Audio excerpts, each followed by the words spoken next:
আসসালামু আলাইকুম প্রিয় শ্রোতা বন্ধুরা, আমরা সৌদি আরবের মাটিতে কিছু সবজি চাষ করার পরিকল্পনা করে ফেলছি।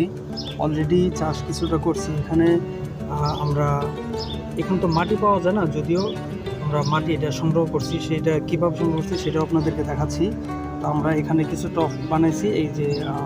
আপনার এই যে ড্রামগুলো আছে, ড্রামগুলো কেটে কেটে আমরা এখানে মাটিগুলো রেখে এরপর আমরা প্রাথমিকভাবে কিছু পুঁই শাক লাগাইছিলাম। তো একটা টবের ভিতর পুঁই শাকটি হয়েছিল, কিন্তু পরবর্তীতে ওইখান থেকে অন্য জায়গায় স্থানান্তর করার কারণে প্রাথমিক অবস্থায় তো ওগুলো নষ্ট হয়ে গেছে। তো এরপর আমরা কলমি শাকের ডাঁটা লাগাইছিলাম এটার ভিতরে। এখানে দেখছেন যে এটার ভিতরে কলমি শাকের ডাঁটা লাগাইছিলাম, এটা মোটামুটি আলহামদুলিল্লাহ বড় হয়ে গেছিলো। এরপর আমরা এখান থেকে কিছু খাবারের জন্য নিয়েছি এবং কিছু ডাঁটা এখান থেকে কেটে কেটে আরেকটা টবে নতুন করে আবার লাগানো হয়েছে। যে এটার মতো লাগানোর পরে এখানে আমরা পানি টানি দিয়ে গতকাল বিকালে এটা লাগাইছিলাম। তো এখন এটা পানি টানি দিয়ে একটু তরতাজা হবে ইনশাল্লাহ। তো এইভাবে আমরা এই সবজি চাষের যে প্রক্রিয়াটা সেটা আমরা করতেছি। এখন তারপর এটা হয়ে গেলে আমরা যেখানে যে ড্রাম আছে আমরা মাটি সংগ্রহ করে এখানে আরও অন্য সবজিগুলো লাগানোর চেষ্টা করব। তো আপাতত এই কলমি শাক এটা করছি। এরপরে আমাদের কিছু কাঁচামরিচ বা অন্য শাক বা অন্য সবজির চাষ করার জন্য যে প্রক্রিয়াটা সেটা আমরা করব।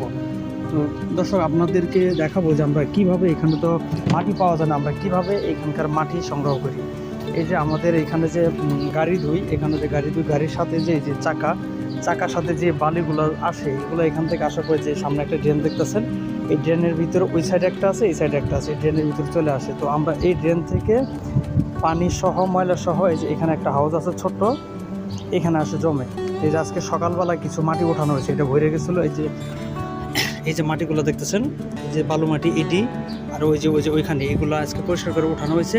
তো এটা শুকানোর পর এখান থেকে এই মাটিটাকে আমরা আবার ওই ড্রাম কাইটে অথবা এই যে ক্যারেট আছে এখানে আমরা মাটিটাকে প্রক্রিয়াজাত